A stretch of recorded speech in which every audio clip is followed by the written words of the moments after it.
Hola Leo, ¿me escuchás?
Tincho, ¿Cómo estás? ¿Vos me escuchás? ¿Vos me escuchás? ¿No me escuchás?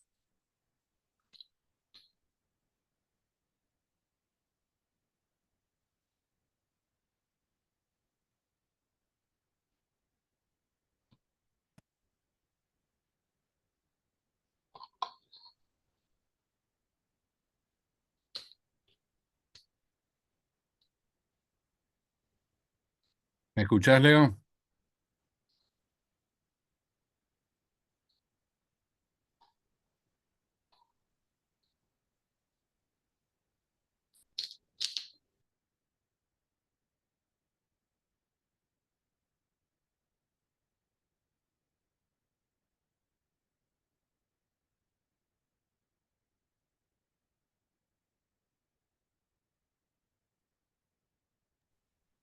tenía el audio apagado, no sé si... ¿Ahí me escuchás vos? Ah, ahí te escucho. Sí. Listo, listo. ¿Somos nosotros o viene alguien más? Jenny está de guardia, pero estaban con un paro. Oh, ¿qué Y querés? está el otro chico del provincial, que no sé si se conectará. Y ese es no sé cómo se... La verdad, yo no lo conozco, pero A ver si... vos no estás en el hospital. No, no, yo estoy en mi casa. Le pregunto a Juan y a ver si se conecta. Sí, va lleno.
Y ahí le pregunté, pero no me contesta.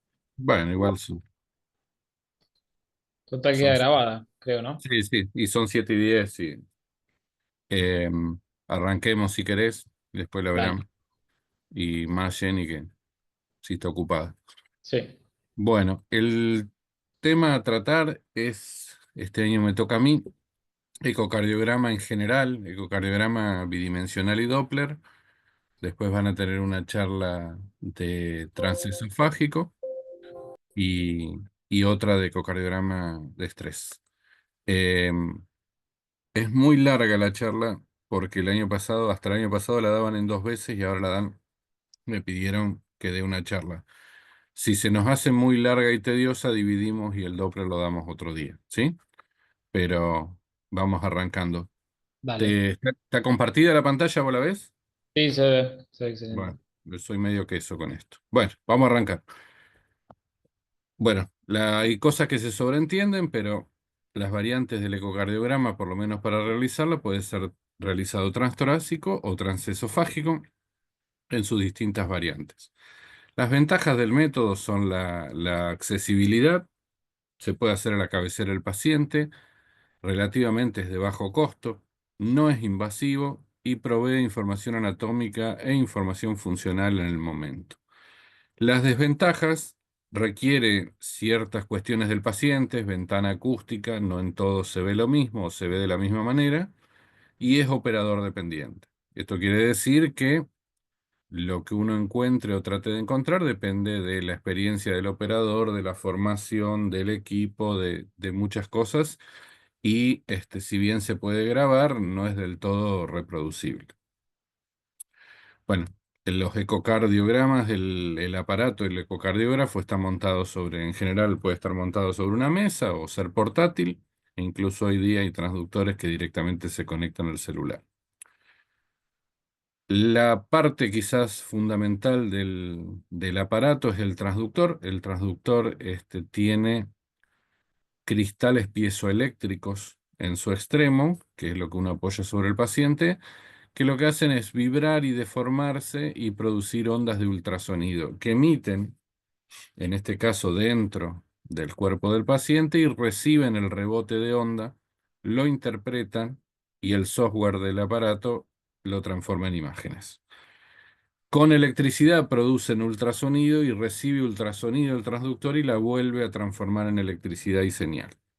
Hay distintos transductores lineales, curvos y el de abanico, que es el cardiológico, que es ahí el último, y depende de la cantidad de cristales y cómo estén dispuestos el tipo de imagen que forma.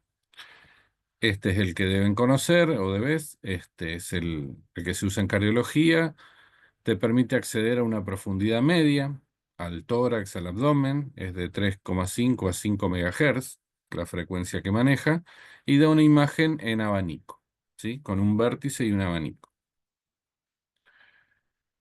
¿Desde dónde vamos a mirar las estructuras que vamos a observar del corazón? Desde las ventanas acústicas. Las ventanas acústicas en general uno las busca con el transductor apoyado sobre el paciente. Se puede hacer en decúbito dorsal, pero es mucho más fácil y más nítido para obtener imágenes en decúbito lateral izquierdo. Hay una ventana supraesternal en el hueco supraesternal, paraesternal izquierda, apical y subcostal.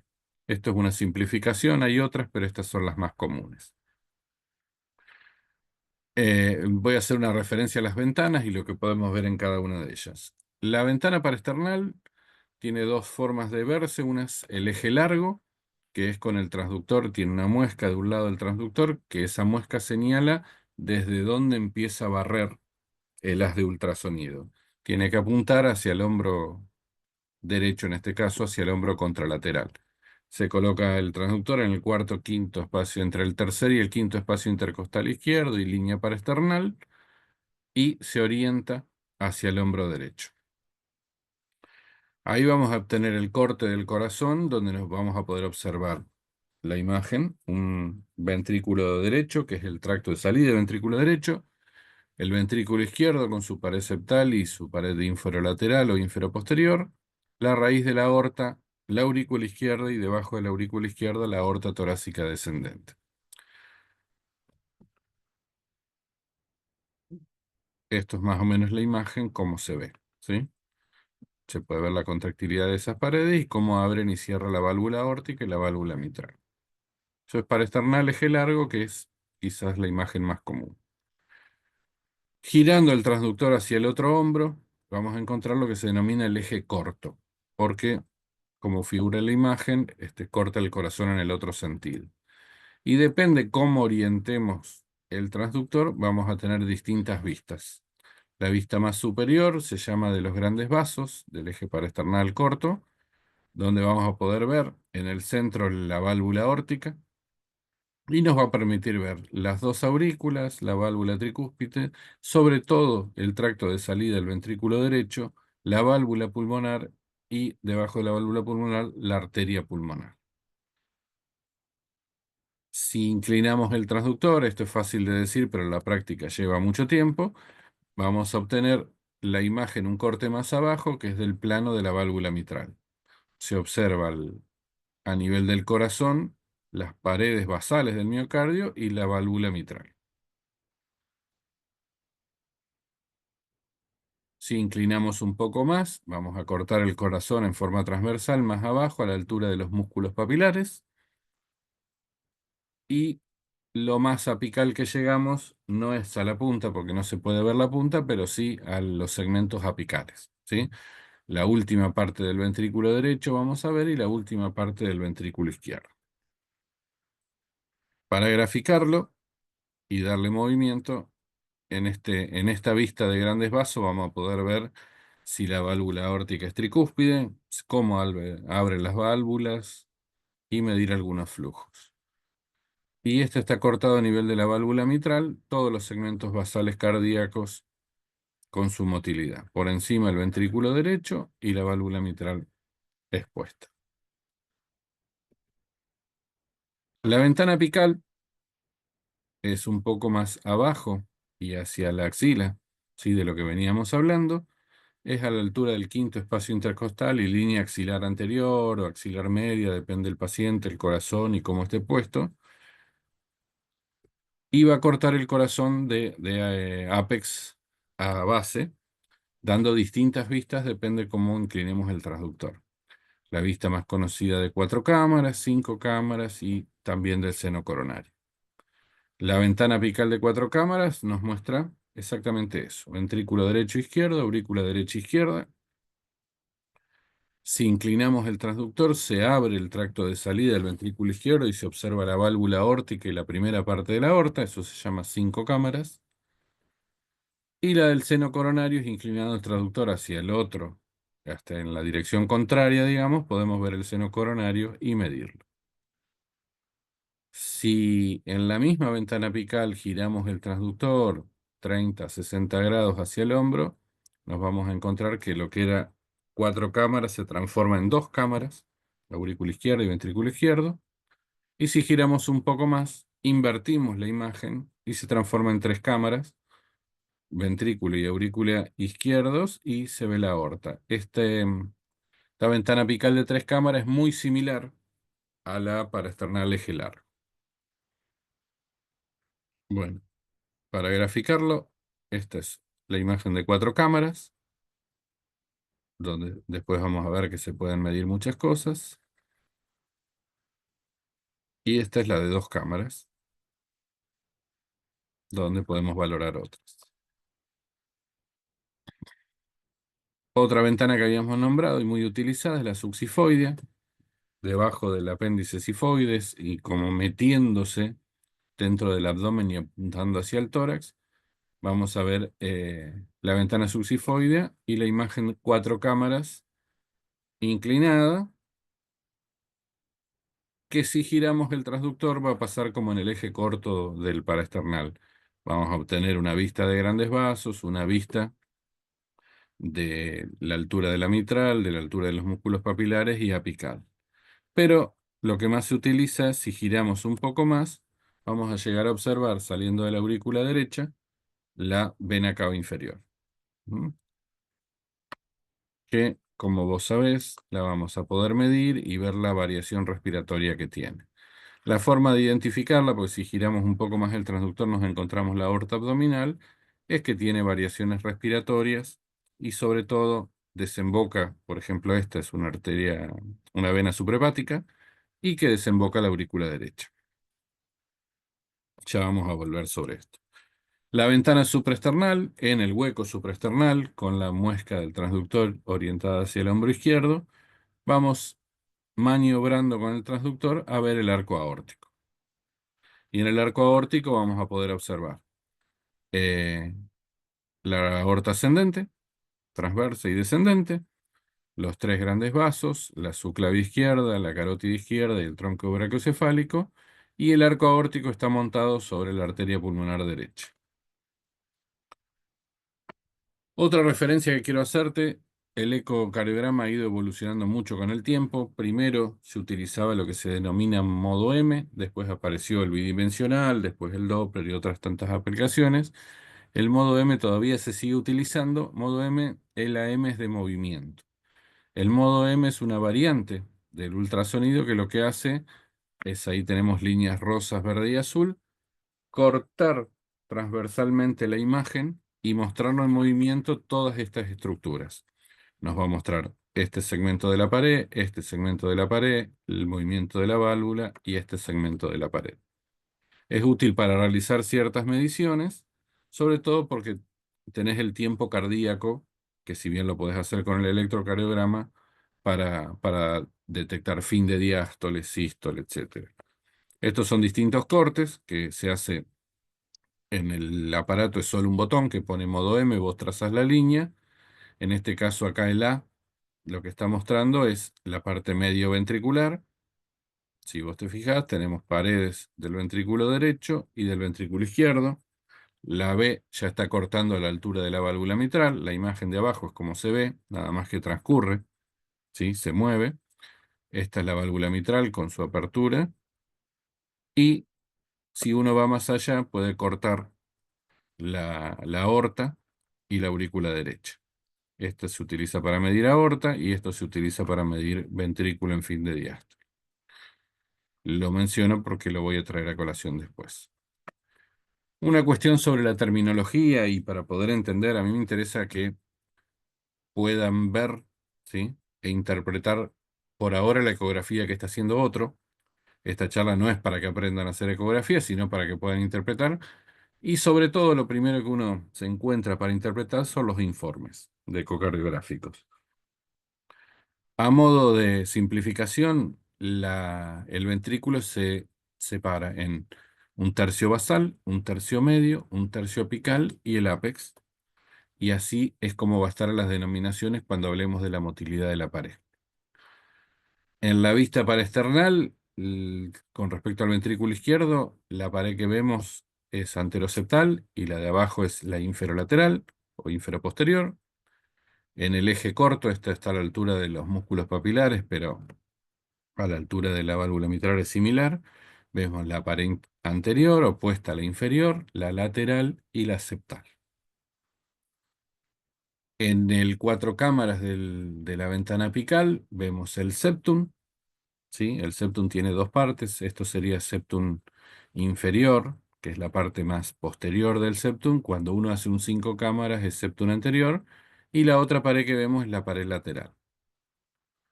Cuando hacemos el dos cámaras, transformamos eso en pared anterior y pared inferior. Y en el tres cámaras, como yo decía, es muy similar a lo que vemos en el paraesternal eje largo. ¿De qué nos sirve esto? Poder identificar las paredes cardíacas nos sirve y segmentarlas en apical, medio y basal, nos sirve para ver trastornos de la motilidad, para evaluarlos y poder, por ejemplo, en caso de isquemia, sospechar de una o más arterias, ¿sí? Sobre esta segmentación, que es la que usamos los ecocardiografistas, no me voy a meter, pero bueno, lo importante es saber que hay una pared anterior, una pared inferior, inferolateral y una pared lateral, y el ápex que aparece como un segmento distinto. Esto es lo que decía antes. Esas paredes ventriculares, ¿sí? Uno puede, con cierto margen de error, pero puede atribuir su irrigación a la más común a cada arteria coronaria, ¿sí? Hay territorios compartidos, pero la pared lateral suele estar irrigada por la circunfleja, la pared septal una parte por la descendente anterior y otra parte por la coronaria derecha. la pared anterior por la descendente anterior. Entonces, con los trastornos de motilidad que uno observe, puede deducir a qué arteria corresponde el territorio que puede estar accidentada. La utilidad de la ecocardiografía bidimensional y modo M tiene muchas utilidades. Yo las separé para poder hablar de cada una rapidito. Pero bueno, sobre todo es medir las cámaras cardíacas, medir la aorta, la vena cava inferior y los vasos, definir la motilidad parietal del miocardio, definir y estimar la función sistólica del ventrículo izquierdo y del ventrículo derecho, observar las válvulas cardíacas, definir características del pericardio y detectar cualquier masa intracardíaca que pueda haber o dispositivo intracardíaco, si hay catéteres, etc. Con respecto al ventrículo izquierdo y a las dimensiones, vamos a hablar de dimensiones y de masa ventricular. El ventrículo izquierdo se puede medir como está a la izquierda en bidimensional o como está a la derecha en modo M, a la altura del tip donde cierra la válvula mitral, ¿sí? En fin de diástole. Con esas medidas, esto está todo tabulado, sobre todo por superficie corporal, si es hombre, si es mujer, uno puede determinar si las dimensiones del ventrículo izquierdo son correctas, si está dilatado, si tiene ventrículo pequeño. Y de ahí nace el concepto de hipertrofia ventricular. Hasta hace varios años, hace ya muchos años en realidad, la hipertrofia ventricular se determinaba por el espesor de las paredes ventriculares, ¿sí? La medida del septum y de la pared inferoposterior. Con el paso del tiempo esto fue cambiando y se considera la hipertrofia ventricular como un índice de la masa ventricular aumentado. La fórmula esta que está acá marcada en rojo se llama fórmula de Devereux y con ciertas medidas, que son el diámetro diastólico del ventrículo izquierdo en telediástole, la pared posterior y el septum ventricular, podemos determinar la masa del ventrículo izquierdo. Y esa masa hay que indexarla por la superficie corporal y vamos a saber o vamos a definir en realidad si tiene hipertrofia o no. Después se dividió esto, hay dos parámetros que se evalúan, la masa ventricular izquierda, ¿sí? Es una, y el espesor parietal relativo es otro, para definir la geometría del ventrículo. Con respecto a la masa ventricular, más de 115 gramos por metro cuadrado en hombre y más de 95 en la mujer, hablan de hipertrofia, ¿sí? Y con respecto al espesor parietal relativo, lo que se trata de ver es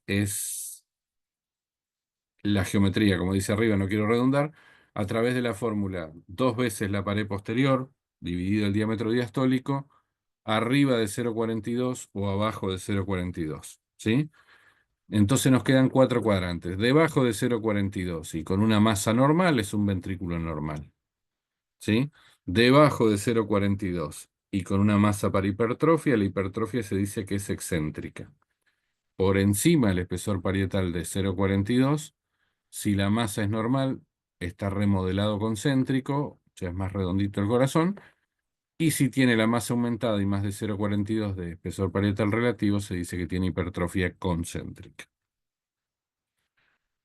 El ventrículo derecho se puede medir de la misma manera que el ventrículo izquierdo. Ahí es más complicado el derecho, pero en general se utiliza el diámetro basal en 4 cámaras, el diámetro en el eje parasternal, eje largo, para ver tracto de salida. Para ver tracto de salida, en general, la medida que más se usa es en el eje corto de los grandes vasos por encima de la válvula aórtica. Se puede medir el anillo de la válvula pulmonar y la arteria pulmonar. Hay distintas medidas que se toman como normales tanto para hombres como para mujeres. Una cosa que van a escuchar frecuentemente es la aurícula izquierda. Hay distintas medidas que se pueden hacer sobre la aurícula izquierda. La que se utilizaba inicialmente es en el parasternal eje largo, medir el diámetro anteroposterior, pero eso podía subestimarte una aurícula que fuera más larga que ancha, para que se entienda. Pero bueno, el diámetro anteroposterior se puede medir en bidimensional en modo M. Se usa mucho estimar el área, trazar el área en el cuatro cámaras, perdón, de la aurícula izquierda e indexarlo por superficie corporal. Y la que se considera la medida más fidedigna es determinar el volumen de la aurícula izquierda por este método que se llama de discos, en donde uno traza el área de la aurícula izquierda y el ecógrafo traza discos sobre ese área y estima el área que estamos haciendo de cada disco y lo suma. Y se hacen dos planos, en el cuatro cámaras y en el dos cámaras. Y se hace sobre la superficie corporal del paciente.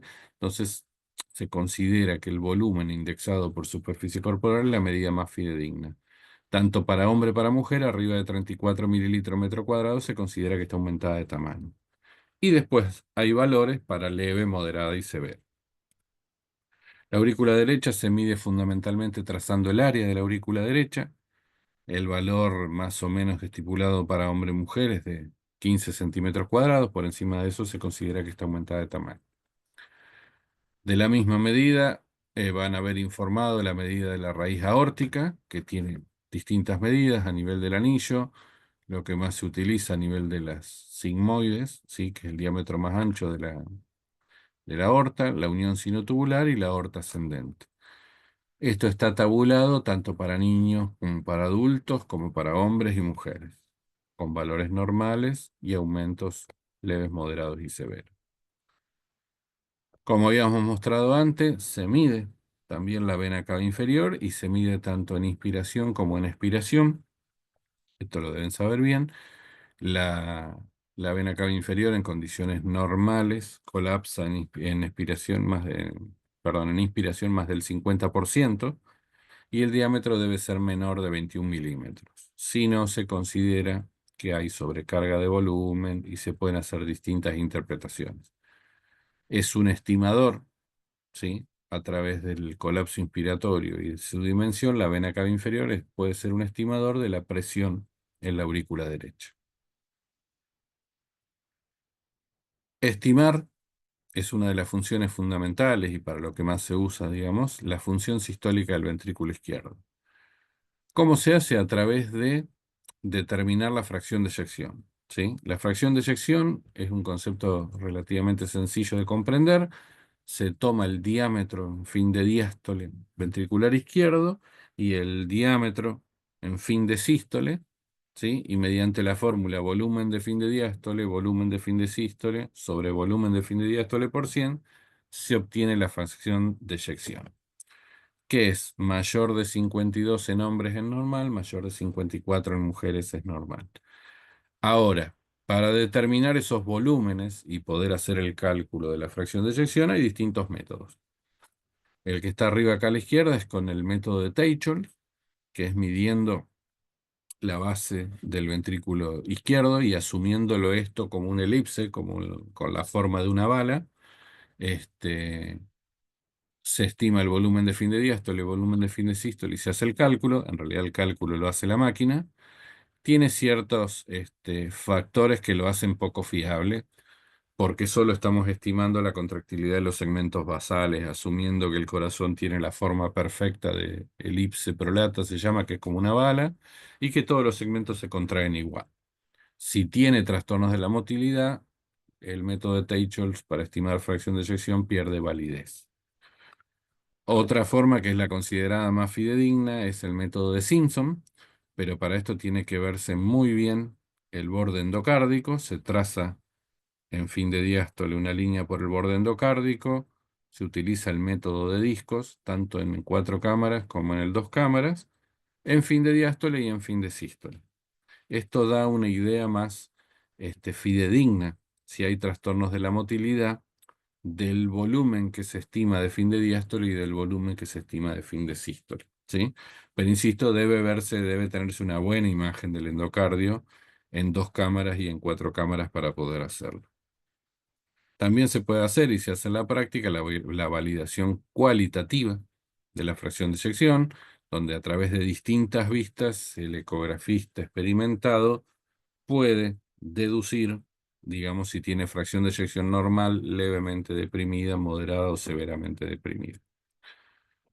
Para estimar la función sistólica del ventrículo derecho, el método más utilizado es el que se denomina TAPSE, que deriva del inglés Tricuspid Annular Plane Systolic Excursion, que lo que hace es medir con el modo M, trazar el modo M sobre la parte externa del anillo tricuspidio y ver cuánto excursiona el anillo tricuspidio hacia el ápex del ventrículo derecho. ¿Sí? En la contracción normal, no solo contra el ventrículo derecho hacia el centro de la cavidad, sino que el anillo tracciona hacia el ápex. Esto, en el modo M, genera una imagen, como esta acá, en donde uno tiene que medir, ¿sí? El extremo más alto de esta curva y el extremo más bajo, y en milímetros se puede decir que más de 21 es normal, de 17 a 21 dudoso, menos de 17 está deprimido. Puede haber trastornos de la contractilidad ventricular derecha y no de la base del ventrículo derecho, de donde está el anillo que estamos midiendo. Así que hay otros métodos también, con Doppler tisular y trazando el área del ventrículo derecho como haciéndole un Simpson, que se llama área fraccional del ventrículo derecho. Pero bueno, lo que se hace comúnmente todos los días es determinar el TAPSE y o la onda S del Doppler tisular de la que vamos a hablar después. Vamos a hablar de la motilidad parietal miocárdica. La mayoría de los ecocardios en pacientes internados se piden para ver esto. Hay ciertas definiciones que hay que tener en cuenta. La motilidad normal se llama normoquinesia de la pared miocárdica y se considera que es normal cuando el engrosamiento de la pared miocárdica es de 5 milímetros o más del 25% del basal. Quien dice el 25 o el 50%. Esto quiere decir, cuando uno ve la imagen, ve que la pared se mueve, pero no solo se tiene que mover, sino que se tiene que engrosar. Para eso, definir normoquinesia. Hipoquinesia es cuando la pared se mueve, pero el engrosamiento sistólico menor al que acabamos de describir. Aquinesia es cuando no hay engrosamiento sistólico, ¿sí? Y esto lo quiero remarcar, la pared se mueve, pero no engrosa. Disquinesia es cuando en un segmento aquinético, en vez de moverse hacia el centro de la cavidad, se mueve hacia afuera ese segmento de pared, se expande sistólicamente hacia el lado contrario, y cuando esa deformidad es fija, se denomina neurisma, ¿sí? Cuando hay una imagen como de globo de la pared que no contrae y que está adelgazada, puede ser un aneurisma ventricular. Vamos a ver algunos ejemplos. Este es un ejemplo de dos cámaras de normoquinesia, ¿sí? Fíjense que el, la pared, tanto inferior como anterior, se mueven hacia el centro, pero también engrosan su dimensión. Fíjense la pared ahí y la pared, a ver si la puedo parar. ¿Cuánto se engrosa, ve? Es más delgada, se hace más gruesa, las dos paredes. Eso es normoquinesia. Hipoquinesia, este es un ejemplo bastante gráfico, ¿sí? Pero sirve. Fíjense, esto es una fracción de sección muy baja, puede ser del 10%, donde todo el ventrículo izquierdo está adelgazado, y si bien la pared se mueve un poquito, solo engrosa en este sector. El resto no se mueve nada, sobre todo el septum. Se mueve porque es traccionado por el resto de la contracción, pero no aumenta su espesor. Un ejemplo de aquinesia, en este caso va a ser acá en el ápex. Fíjense cómo se contraen los segmentos basales y medios, y el ápex no engrosa ni siquiera se mueve. Y disquinesia, acá la vamos a ver en un dos cámaras en la pared inferobasal. Si se ve, tómense su tiempo, todo engrosa, y este segmento en el medio de la sístole va hacia afuera. Eso es que está disquinético. Otra cosa, como les decía, que podemos evaluar es el pericardio, ¿sí? Fundamentalmente podemos encontrar en el informe pericardio engrosado, hiperrefringente, pero salvo cosas muy groseras no suele ser un hallazgo significativo. Sí, cuando uno va a ver pericardio, lo que trata de ver es si no tiene derrame pericárdico. Como es lógico, el derrame pericárdico lo vamos a ver casi siempre primero o siempre va a estar en la zona más declive, que es en este caso en la pared inferoposterior, ¿sí? Yo puse esta imagen porque es una donde se suele marcar el derrame pericárdico. Esto es para esternal eje largo. Acá debería ser una línea hiperrefringente, ¿sí? Al lado del ventrículo, y lo que está es separado por un espacio radiolúcido, en este caso ecolúcido, ¿sí? Que es derrame pericárdico. Esta es la aorta descendente y esto es derrame pleural. ¿Cómo sé que esto es pericárdico y esto es pleural? Porque cuando se acumula líquido debajo y detrás del corazón, separa la aorta descendente del corazón. Si esto fuera derrame pleural, la aorta queda pegada al corazón. En este caso están las dos cosas. Los ejemplos suelen ser groseros, no siempre es así, para poder objetivarlo. Este es el mismo eje para esternal eje largo, fíjense que tiene derrame sobre la pared inferoposterior, el ápex y la pared ya ventricular derecha. En una imagen de 4 cámaras es circunferencial y muy grosero el derrame. Y otra vista que se usa para ver derrame pericárdico es el subsifoide, ¿sí? Sobre la pared lateral del ventrículo derecho. El hígado, el corazón y en el medio está esta línea de derrame pericárdico. El derrame se puede cuantificar con distintos criterios, si está solo de un lado, si rodea todo el corazón, si tiene más de 10 milímetros, si tiene menos de 10 milímetros de sumatoria entre un lado y el otro, es leve, entre 10 y 20 es moderado y más de 20 es severo. Y un concepto cuando el derrame es severo a tener en cuenta es si tiene compromiso hemodinámico. O sea, si el estar rodeado de líquido del corazón lo afecta en su desempeño, ¿sí? Un signo importante es la compresión en diástole de las cavidades derechas. Esto es una vista subsifoide donde hay derrames sobre la pared lateral derecha y cuando relaja el ventrículo izquierdo, fíjense que está ensanchado, el ventrículo derecho es empujado, ¿sí? Por el derrame pericárdico. Eso es un signo mecánico, la compresión de cavidades derechas de compromiso hemodinámico. Después hay otros que se ven con el Doppler. Este es un ejemplo de compresión de cavidades derechas por un derrame pericárdico. Hay que afinar la vista, pero hay que ver cuando el ventrículo izquierdo se expande en diástole, el ventrículo derecho está siendo empujado hacia adentro por el derrame.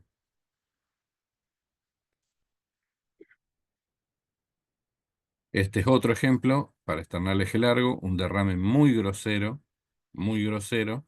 Vamos a ver acá que comprime cavidades derechas y el corazón es como que flota en el derrame. Esto se llama swinging heart y es un criterio de derrame muy severo con compromiso hemodinámico.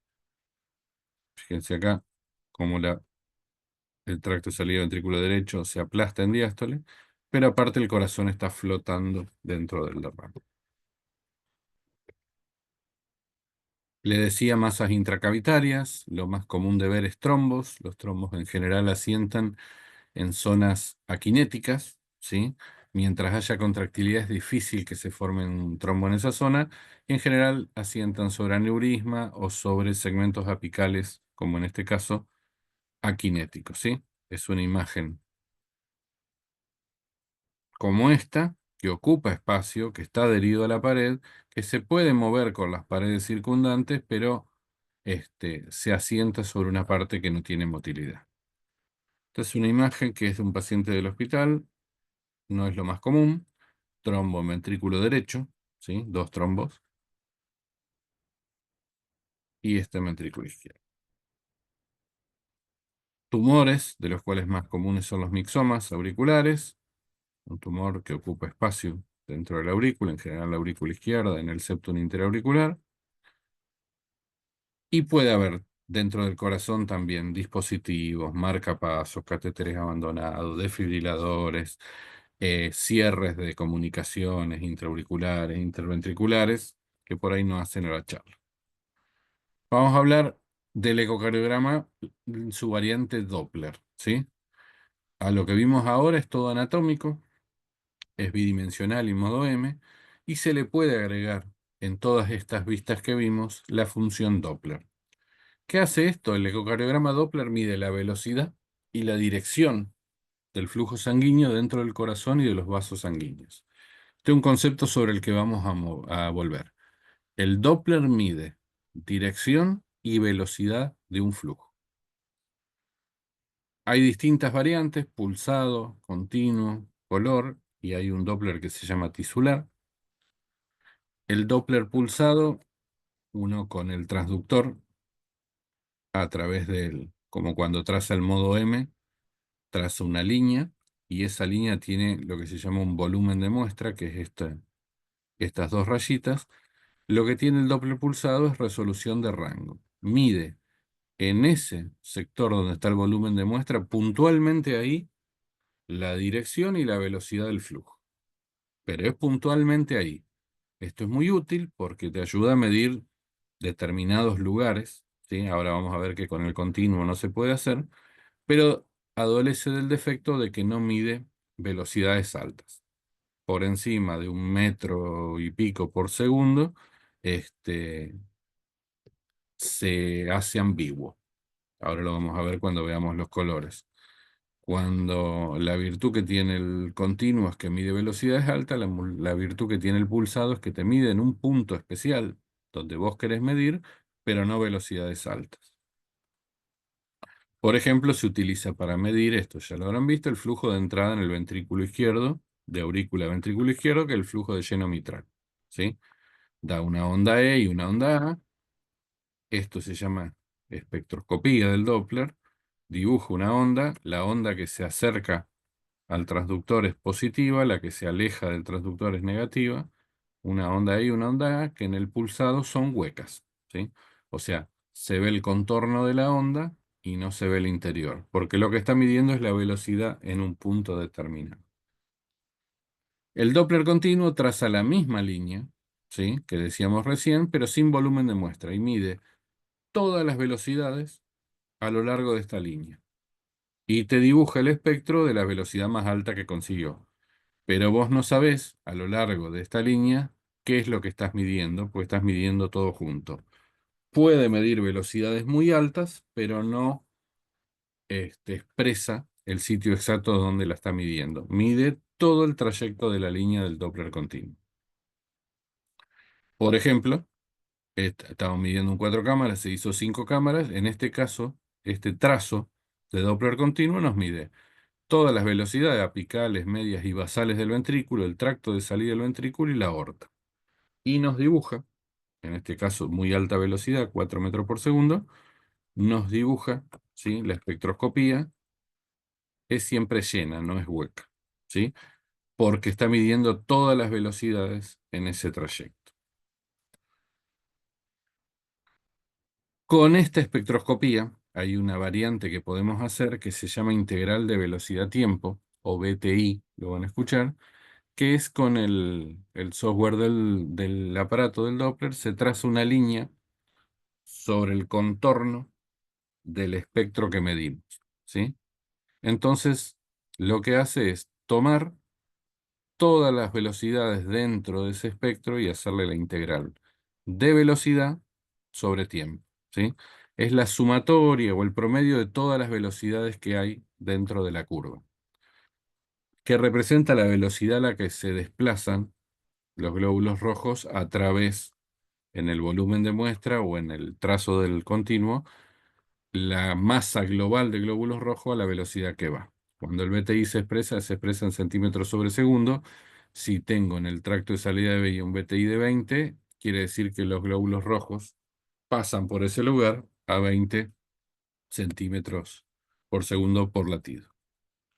Ahora vamos a volver sobre esto. El Doppler color, ¿sí? No me quiero poner muy fino con esto, pero es una variante del Doppler que hace muchos Doppler pulsado en un haz, ¿sí? En abanico. Entonces, un Doppler pulsado acá, otro acá, otro acá, otro acá, y lo codifica en color, ¿sí? Y el color varía según la dirección del flujo y la velocidad del flujo, ¿sí? Está estipulado dos colores, rojo y azul, ¿sí? Pero depende de las velocidades, se van tornando ambiguos, más amarillentos, más verdosos, cuanto más rápidos son y cuanto más turbulento es el flujo. Me interesa que sepan que cuando el color, el flujo, se acerca hacia el transductor, la punta de nuestro transductor es el vértice del abanico, ¿sí? La punta de nuestro transductor está acá. Cuando el flujo se acerca, el color es rojo. Cuando el flujo se aleja, el color es azul. En este caso, en un 4 cámaras, el flujo de entrada al ventrículo es rojo y el flujo de salida por el tracto de salida del VI es azul, ¿sí? Esto es el flujo que yo le decía, cuando tiene mucha velocidad y es muy turbulento, eh, lo que era azul se transforma en turquesa, verdoso, amarillo. Eso se llama aliasing y ya no permite hacer tantas deducciones de dirección, ¿sí? Pero si vemos rojo, se acerca al transductor, si vemos azul, se está alejando. Esto es el flujo que veíamos recién estático de entrada al ventrículo izquierdo y de salida, lo van a ver ahora. El rojo es el que entra, el azul es el que sale por el tracto de salida. La idea de esta charla es que puedan identificar ciertas cosas al ver una ecografía, que en este momento sería que le esté haciendo otro, y que se pueda entender un informe ecográfico. En esta especialidad en particular, cuanto más se practique, más se consigue mejor imagen, mejor interpretación, etcétera. Y en realidad lo que hay que aprender antes de aprender a hacer es aprender a ver. Oportunidad que tengan de hacerlo, háganlo. Cuando otro está haciendo una ecografía, ver, decir, esta es la pared anterior, esta es la pared inferior, no se mueve tan bien, aquella sí. El Doppler, ver el rojo sube, el azul baja. Después, cuando tenga la rotación de ecografía, todo eso es aplicable. Les decía otra variante que se utilizó desde hace unos años, es el Doppler tisular. Recordemos que el efecto Doppler se usa en este caso es más complejo, pero para medir velocidades y direcciones. El Doppler tisular lo que hace es, en vez de medir la velocidad y la dirección de los fluidos dentro del corazón, mide la velocidad y la dirección de los cambios que hay en la pared ventricular o auricular durante el ciclo cardíaco. Y también en rojo lo que se está contrayendo y acercando hacia la punta, y en azul lo que se está relajando o yendo en contra del transductor. Esto sirve para ver muchas cosas, entre ellas sincronía ventricular, y también colocando el Doppler pulsado en ciertos lugares, uno puede obtener una curva espectral del movimiento de la pared ventricular y sacar algunas conclusiones. Por ejemplo, yo les decía antes, la función de ventrículo derecho la usamos haciendo el TAPSE, trazando el modo M sobre el anillo tricuspidio y viendo cuánto excursiona hacia la punta, ¿sí? Bueno, cuando eso no es fidedigno, cuando no nos sirve o cuando queremos algo más fiel, se puede colocar el Doppler tisular sobre ese punto, sobre el anillo tricuspidio en su parte externa, y ver la espectroscopía que hace, ¿sí? Tiene un movimiento sistólico y un movimiento diastólico, que en realidad es espejo de los flujos que hay dentro del corazón, ¿sí? Si uno midiera flujo acá, vería una onda E positiva, EA. Cuando está midiendo la pared, lo que ve es al revés, una onda sistólica que va hacia la punta y una onda EA que vuelven. Esa onda S tiene que medir en el ventrículo derecho a esta altura del anillo tricuspidio más de 9,5 para hablar de buena función de ventrículo derecho. Por menos de eso se considera que está deprimido. Y en el ventrículo izquierdo se puede colocar el volumen de muestra con el Doppler tisular en el anillo mitral, tanto en su parte septal como en su parte lateral, y obtener una onda espejo de flujo de lleno mitral, ¿sí? Una onda E que se llama prima y una onda A que se llama prima. ¿De qué nos sirve esto? El, perdón, el cociente entre la onda E del flujo mitral de lleno y la onda E prima nos puede servir para evaluar función diastólica, que lo vamos a ver ahora más adelante. No función diastólica, quiero decir evaluar la presión de fin de lleno del ventrículo izquierdo. Así como les decía que mide velocidad y dirección, hay que tener claro que el ecocardiograma no puede medir el ecocardiograma ni convencional ni Doppler en forma directa presiones de la sangre dentro del corazón. Lo que mide es la velocidad con la que se mueven los glóbulos rojos y de ahí se pueden estimar flujos y estimar gradientes. Flujo sería cantidad de volumen que pasa por una unidad de espacio. En este caso, la integral del flujo, ¿sí? De un flujo que tomemos, por el área por donde esté pasando, que puede ser una válvula, tenemos el flujo a través de esa válvula. Sería área por velocidad. En este caso, si usamos el promedio o la suma de todas las velocidades por la integral de la velocidad. Esto se usa mucho y lo van a escuchar muchas veces en la válvula aórtica, ¿sí? Si uno, hay algunas cosas que después hacen a que el método no sea del todo correcto. Eh, si uno asume que el tracto de salida de BI es como un cilindro perfecto, ¿sí? Y podemos medir el diámetro, y ese diámetro hacerle pi por radio al cuadrado, vamos a tener el área debajo de la válvula aórtica del tracto de salida de BI. Si nos posicionamos en el 5 cámara apical y el volumen de muestra en el tracto de salida de BI, vamos a medir puntualmente el flujo de sangre que pasa por el tracto de salida de BI y nos va a dar una espectroscopía como esta. Le hacemos el BTI o la integral de tiempo velocidad y hacemos el área del tracto de salida de BI calculada, que lo suele hacer el aparato, el ecógrafo, por el BTI del tracto de salida de BI y vamos a obtener el volumen sistólico.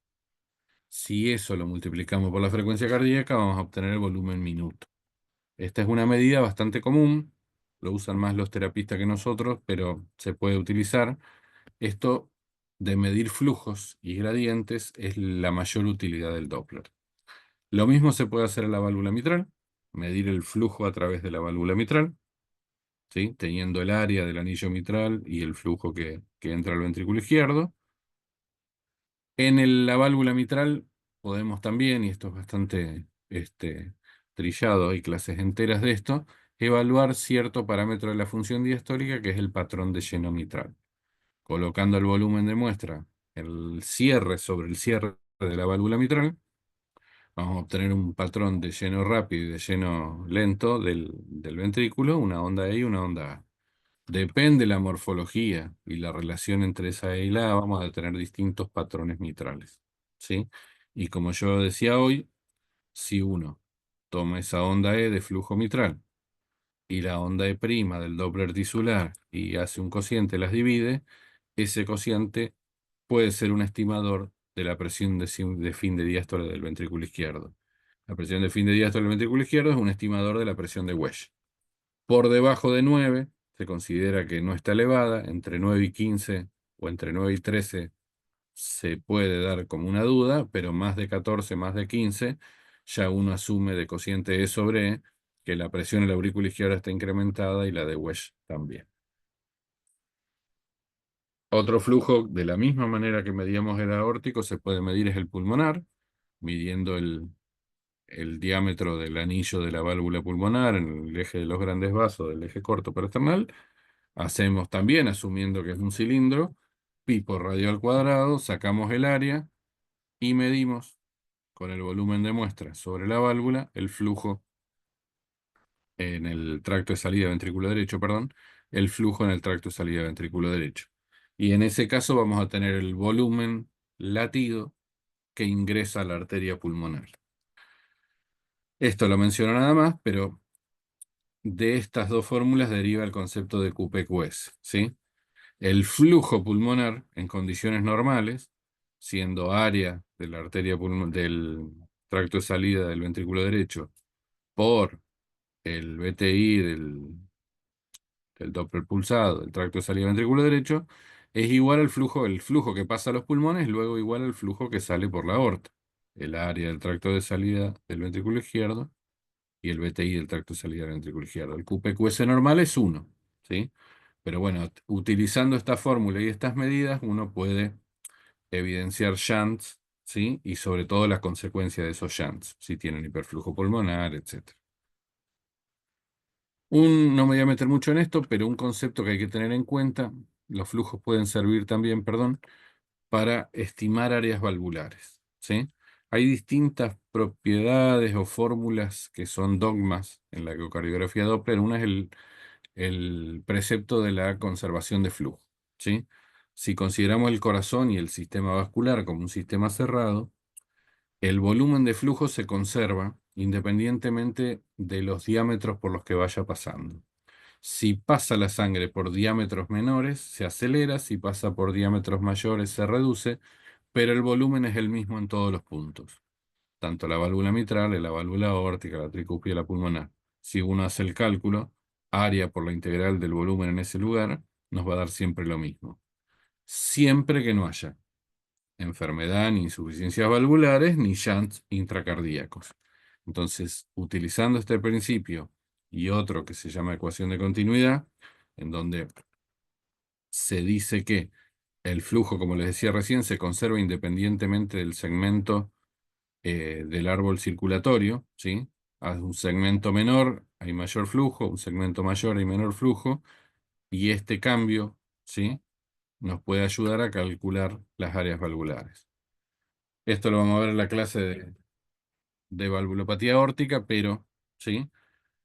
Si sabemos que en el tracto de salida de BI, el BTI del tracto de salida de BI, por el área del tracto de salida de BI, nos tiene que dar el mismo volumen de flujo que el volumen en la aorta, ¿sí? O el BTI del flujo en la aorta por el área de la aorta, de la válvula aórtica, nos tiene que dar igual, porque es la misma sangre que está pasando. Tenemos tres de esos datos, podemos calcular el área de la válvula aórtica. Esto se usa para diagnosticar estenosis aórtica, se llama ecuación de continuidad y es midiendo el tracto de salida de BI y extrapolando el diámetro, el área del tracto de salida de BI y teniendo dos datos, el pulsado en el tracto de salida de BI y el flujo aórtico, hacemos flujo en el tracto de salida de BI por su área, doble el flujo aórtico y nos tiene que estimar el área de la válvula aórtica. Esto sumado a otros datos nos sirve para evidenciar estenosis aórtica. De la misma manera, y no me voy a meter mucho en esto porque hay muchas fórmulas para ver esto, se pueden observar con el Doppler color y con el Doppler continuo y pulsado insuficiencias valvulares. En este caso es la válvula mitral, una insuficiencia leve central, una insuficiencia muy grande que llena toda la aurícula, ¿sí?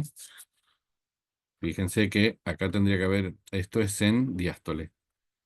Si fuera sístole tendría que haber un flujo rojo que sube, pero lo que hay es un flujo azul que va hacia el tracto de salida BI y en diástole se vuelve a llenar la aurícula, ¿sí?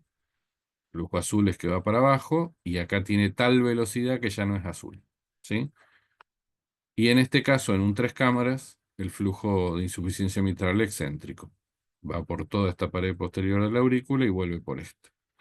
Con distintos criterios de severidad en las distintas válvulas se pueden cuantificar las insuficiencias valvulares, que insisto, las podemos ver con el color o con las otras formas de Doppler.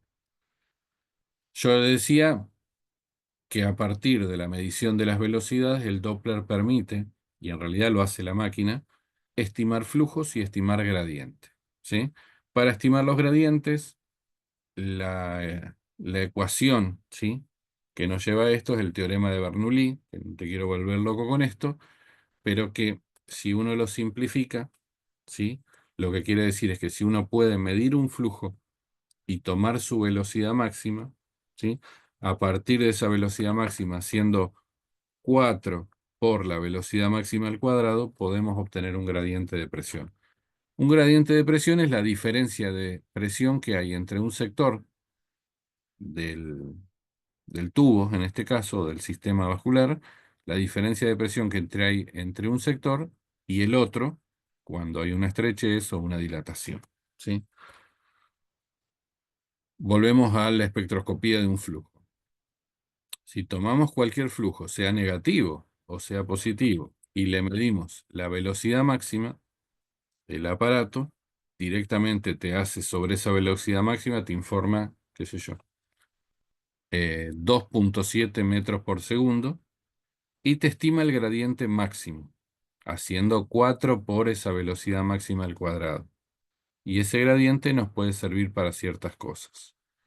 Si en vez de ver la velocidad máxima, ¿sí?, hacemos el BTI sobre ese flujo, la integral de tiempo-velocidad, donde vamos a tener la sumatoria de todos los flujos dentro de la curva, nos va a estimar no solo el gradiente máximo, sino el gradiente medio, que es un promedio de los gradientes de todas esas velocidades. ¿Para qué nos puede servir esto? Para un montón de cosas.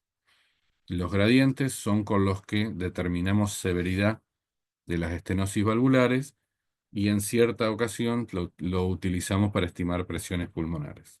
Por ejemplo, esto, y ya estamos terminando, es un jet de insuficiencia tricuspidia. ¿Sí? Está puesto acá al continuo y nos muestra una insuficiencia tricuspidia. Si tomamos la velocidad máxima de esa insuficiencia tricuspidia, nos va a dar un gradiente. En este caso, la velocidad de la insuficiencia tricuspidia es 3,2 y el gradiente que nos da es 42 milímetros de mercurio. Esto es sangre que eyectó a través de la válvula insuficiente el ventrículo derecho hacia la aurícula, ¿sí? Y este gradiente de 42 milímetros de mercurio, si le sumamos lo que consideramos la presión en la aurícula, nos va a dar la presión que hay al fin de la diástole en el ventrículo derecho. Y si no hay valvulopatía en el medio, la presión de fin de diástole del ventrículo derecho, ¿sí? Es la que abre la válvula pulmonar, así que es igual a la presión sistólica de la arteria pulmonar. Van a escuchar muchas veces la presión sistólica de la arteria pulmonar estivada a través del flujo de insuficiencia tricuspide. Si utilizamos el gradiente, tomando el gradiente máximo sería pico, podemos estimar, sumándole lo que consideramos es la presión en la aurícula derecha, que si la vena cava es normal y colapsa normal es de menos de 5 milímetros de mercurio. Si no colapsa el 50%, colapsa menos, es entre 5 y 10, o si tiene más de 21 milímetros es de 5 y 10, y si tiene más de 21 milímetros y colapsa menos del 50%, tiene entre 10 y 15. Ese valor de presión que le atribuimos con la vena cava a la aurícula derecha, se lo sumamos al gradiente de la insuficiencia pulmonar, tricupida, y estimamos la presión sistólica de la arteria pulmonar. Si a ese aflujo le hacemos un BTI y en vez de tomar el gradiente máximo, tomamos el gradiente medio y se lo sumamos a la aurícula, estimamos la presión media de la arteria pulmonar. Y si en vez de tomar insuficiencia tricuspidia, tomamos insuficiencia pulmonar, ¿sí? Podemos, midiendo en la insuficiencia pulmonar en telediástole, sumarle la aurícula y obtener la presión diastólica de la arteria pulmonar. No me interesa que sepan puntualmente esto, pero sí que con el Doppler uno puede ver en color o con espectroscopía velocidades, direcciones, en una CIB objetivarla con el color, en una CIA objetivarla con el color, medir flujos a través de las válvulas o de otras estructuras, estimar áreas valvulares, determinar gradientes y severidades de estenosis valvulares y a través de los gradientes determinar presiones pulmonares. Bueno, y acá terminamos. La idea era dar un panorama general y quizás poder empezar a ver estas cosas cuando vemos un ecocardiograma, que en este caso está haciendo otro, y después poder ponerlas en práctica. Gracias por su atención. Cualquier pregunta, se escucha. Bueno, no, excelente, Tincho. Muy buena clase. La verdad que habíamos tenido una clase al principio de ecocardiograma, pero creo que fue al mes de haber arrancado. Y bueno, ahora siento que es mucho más, me rinde mucho más. Pues, Bueno, ya te habían estado hace agradezco. varios meses. Así que, Si uno aplica esto, es tedioso, porque uno está con mucho laburo y, y tiene otras cosas que hacer, pero si cuando se va a hacer un eco en coronario, uno va y le pregunta al ecografista y qué viste, y vi que no se mueve esta pared y está así, y uno lo empieza a ver, y después cuando agarrás un informe lo agarrás con otro contenido, buscando ver ciertas cosas, la práctica de esto hace que se haga día a día y es mucho más fácil. La idea de la charla es saber qué se puede ver, para qué se puede pedir y qué podemos encontrar. Insisto que es mucho para una sola charla, ujú. pero es la base para que les dé Cecilia transesofágico la semana que viene y después hablar de ecoestrés. Sí, Cualquier muy interesante pregunta. lo de la función diastólica. Recuerdo un eco del viernes que era el IC con Fer preservada y bueno, Ese sí, ese yo se lo mostré a los chicos, lo hice yo. sí. Tenía excesivamente fe preservada, sinceramente, porque era como 70% y era un estaba en insuficiencia renal, sobrecargado tanto de volumen que el Ujú. patrón era restrictivo y estaba en insuficiencia cardíaca. Ujú. De disfunción diastólica se puede dar charlas enteras. Lo vamos a volver a ver en ICC con FEI preservada, pero está bueno aplicarlo. ¿M? Sí, Está bueno. Así que acabo en el hospice, cualquier cosa me preguntás o me preguntas. genial, Tincho. Bueno, nos Bueno, estamos viendo. gracias a vos. Hasta Nos luego. estamos Chau, chau. viendo. Hasta luego.